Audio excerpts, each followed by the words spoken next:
Hi, I'm Mike Litton, and this is your market update. If you remember our numbers from last week, new listings were up, closed sales were down.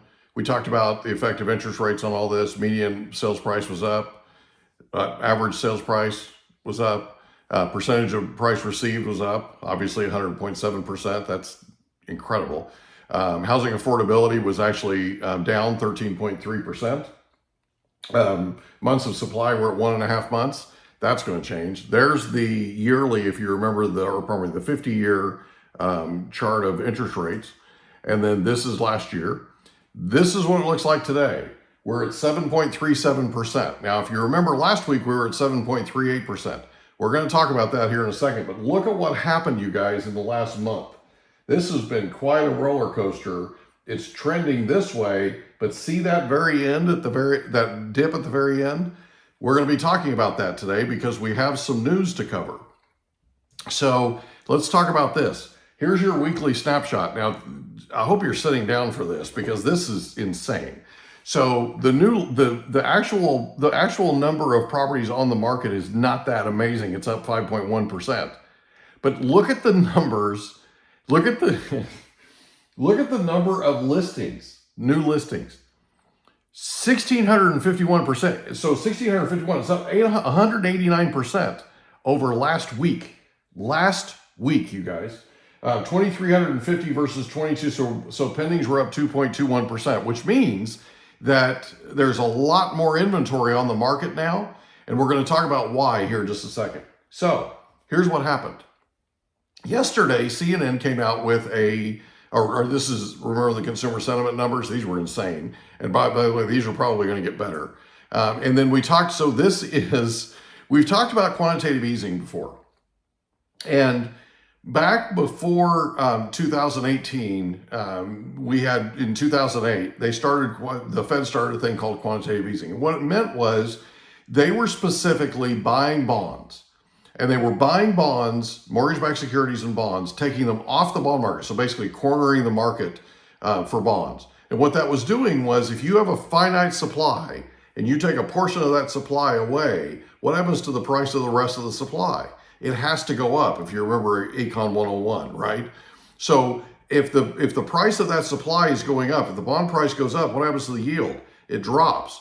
That affects the long-term side of the market. So the 15, 20, and 30-year fixed rates. And you remember a couple of weeks ago, maybe a month ago, I told you that the Federal Open Market Committee was considering changing their stance on their balance sheet. And remember we talked about the amount of the balance sheet and that type of thing? It went up almost to 10 trillion at one point. So in 2008, they started buying mortgage-backed securities, which dropped the 30-year fixed rate. If you remember, for like almost 20 years, or 15 years, pardon me, the 30-year fixed rate was like 2%, 3%, 4%. Remember all that?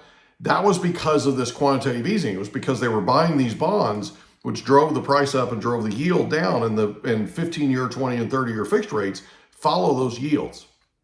So hopefully I'm not getting too confusing here.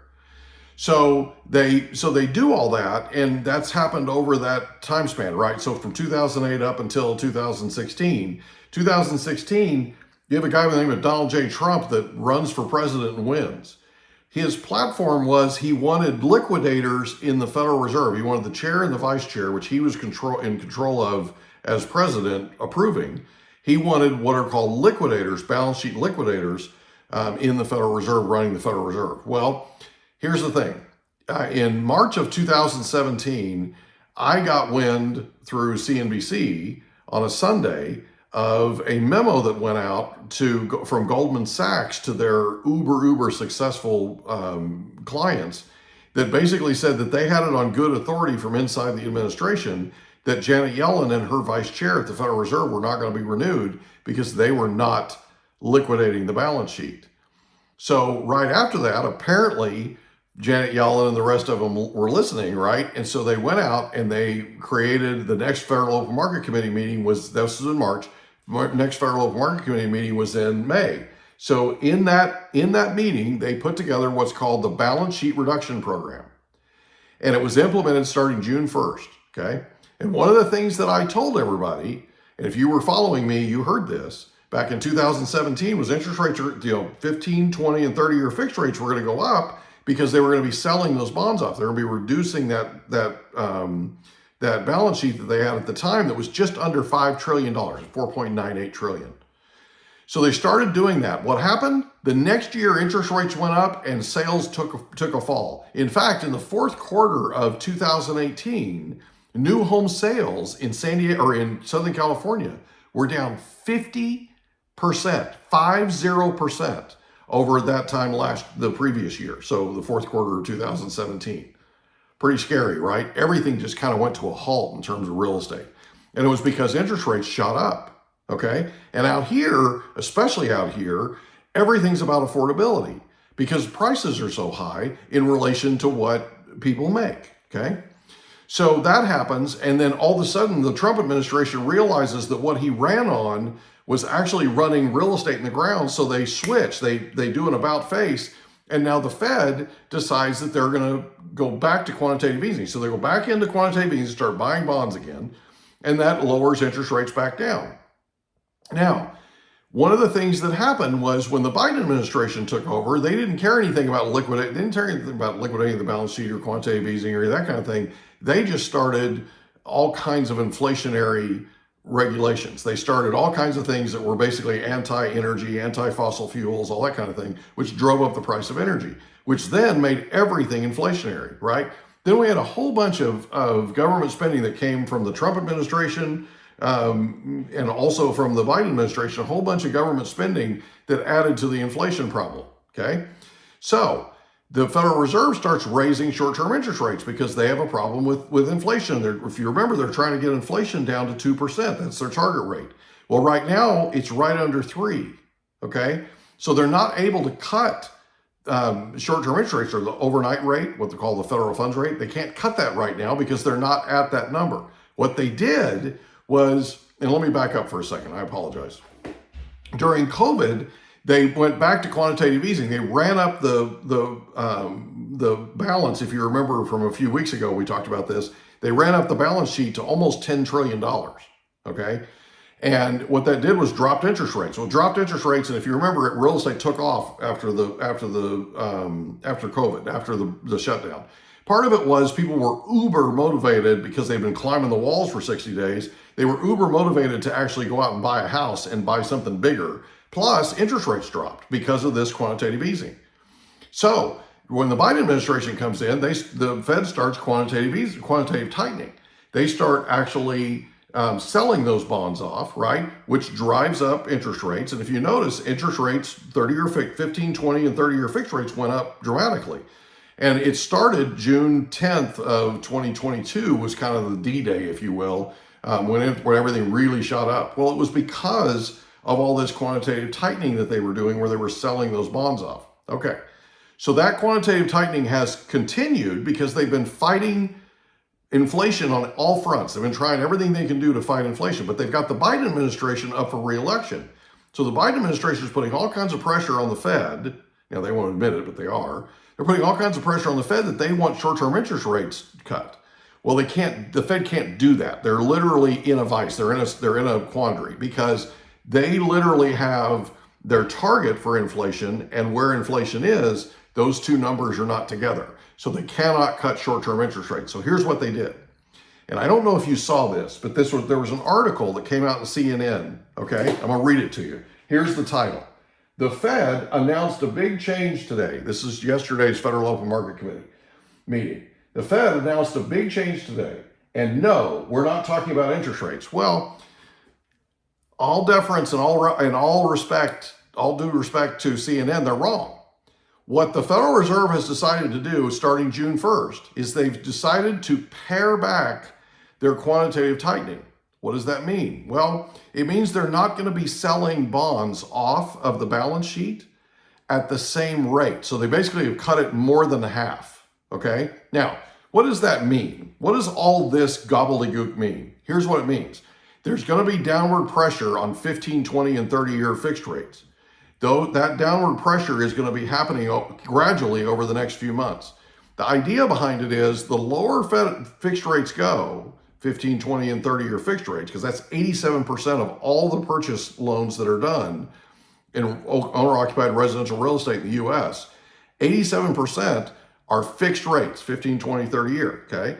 So what the Fed's done is Fed's sort of tipped their cap at the Biden administration and given them a consolation. And here's the consolation. They're trying to lower fixed rates, long-term rates. They can't touch the short-term rates because of inflation, but they're lowering the long-term rates in order to help incentivize real estate purchase and real estate activity. I hope this makes sense, but it's basically their way of trying to, with everything they can anyway, without completely losing all credibility in the world, they're trying to help the Biden administration and trying to help the economy to an extent. But the problem is it's a very, very tight rope that they're walking because of where inflation is. So if you noticed, I paid $5 plus for gas today. I don't know if you're noticing all this, but when Biden took office, the average gas amount, or the average gas price per tank, average amount of price per gallon was $1.87 or something, right? And now it's like $5. Now out here in California, it was 2 something, right? Almost 3, or maybe a little over 3. Okay, so now we're dealing with just under 3, I think, and now we're dealing with $5 gas. Here's the thing. Everything you eat, everything you consume, everything you do takes energy. Even if you have an EV, you have to create energy to generate the electricity, right? You have to use energy to generate the electricity. All the stuff you buy in the grocery store has all been trucked in. All that took fuel, okay?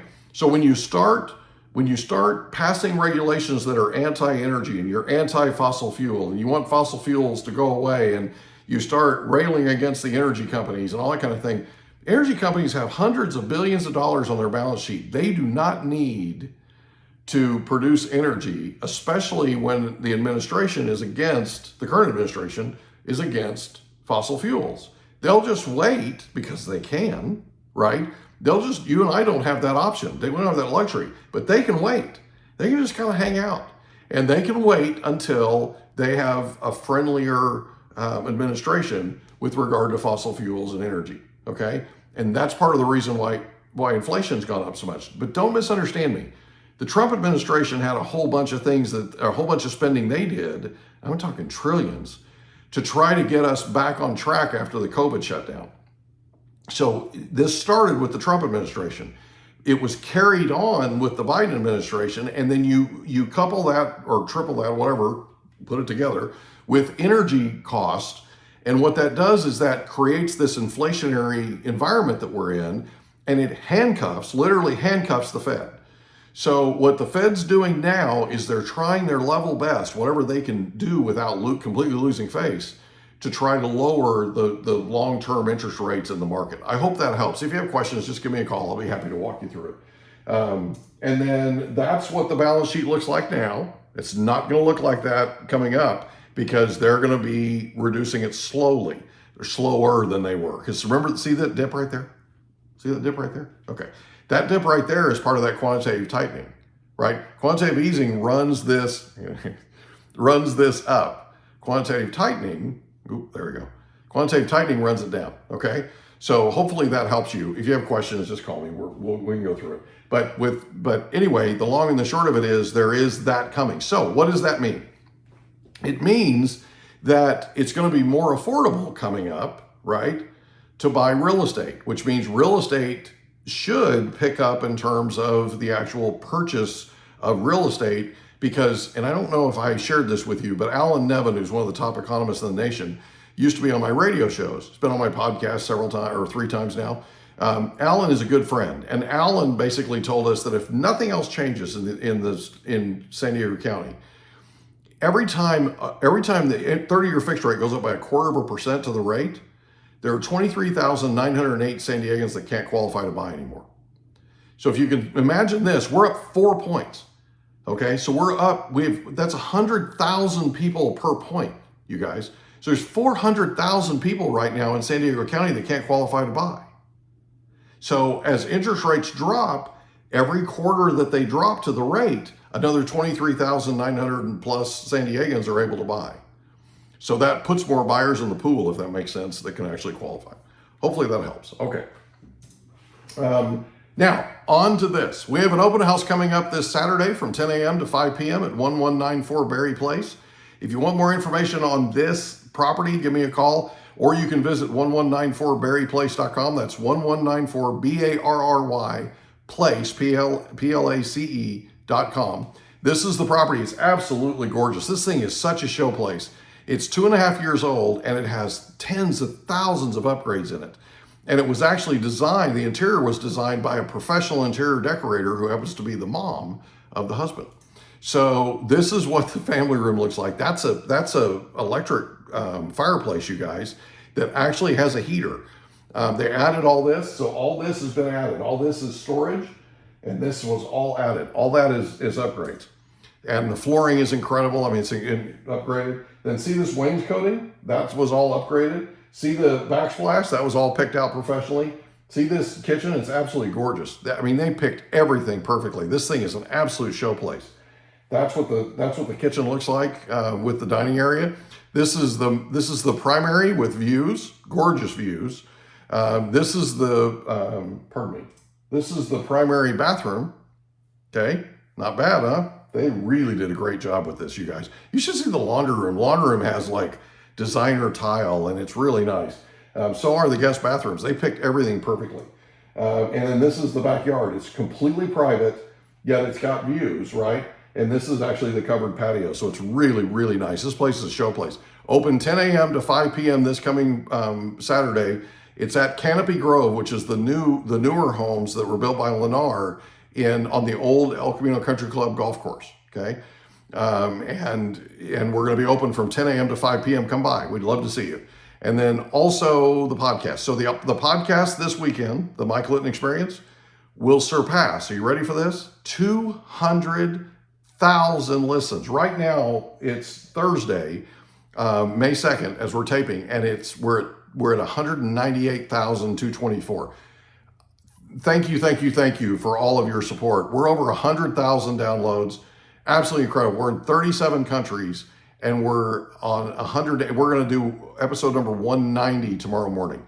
So absolutely incredible. Thank you for all your support. If you want to visit us at YouTube, we're Mike Litton 3375. Litton Realty at Twitter, Instagram. Instagram's actually the Mike Litton Experience now. TikTok is Litton Realty, and so is Facebook. And then if you want to meet with me, go to calendly.com/REO760, and we can get together and talk. No obligation, no cost, no any of that. We'll just answer all your questions, and there are no questions you cannot ask. And one other thing, I'm working with clients that I've worked with for 30 years. So after we close escrow, I don't just go away. I'm still here, and you can still reach out to me. I can still answer questions for you. I can still help you even 30 years after you close. I hope you have an amazing night, and I'll see you soon.